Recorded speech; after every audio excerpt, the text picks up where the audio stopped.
Hello everyone, welcome back to our channel. ఈరోజు మనం పచ్చి కంది గింజల కూరను చేసుకుందాం.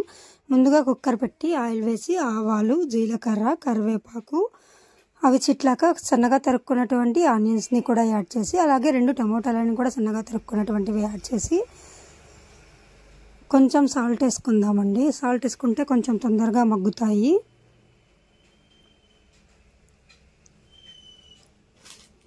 నేను ఆల్రెడీ వలిచి పెట్టుకున్నటువంటి కంది గింజలను కూడా యాడ్ చేసుకుంటున్నాను. ఇవి ఇప్పుడు సీజన్ కాబట్టి బాగా దొరుకుతాయండి. అంతలోపల అవి మగ్గే లోపల మనం మసాలాని ప్రిపేర్ చేసుకుందాం. మిక్సీ జార్ తీసుకొని ఎండుమిర్చి, తెల్లగడ్డ, శనగిత్తనాలు, కొంచెం జీలకర్ర, కొంచెం చింతపండు, కొంచెం ధనియాల పొడి,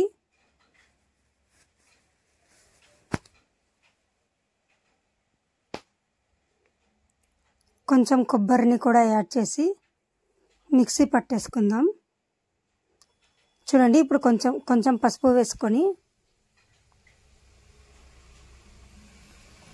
మనం మిక్సీ వేసుకున్నటువంటి పేస్ట్ని కూడా యాడ్ చేసేసి కుక్కర్లోకి బాగా మిక్స్ చేసుకోవాలి.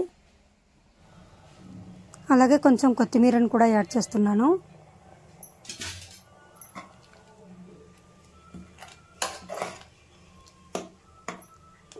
మనం కొంచెం వాటర్ వేసుకుంటే బాగుంటుందండి. ఇప్పుడు కుక్కర్ మూత పెట్టేసి విజిల్ పెట్టేద్దాం. ఒక 3 విజిల్స్ వస్తే సరిపోతుంది.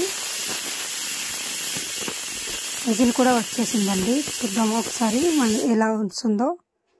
చూడండి ఎంత బాగా ఉడికిందో. మీరు కూడా ఒకసారి ట్రై చేయండి. పూరీలోకి, చపాతీలోకి, అన్నంలోకి చాలా బాగుంటుంది.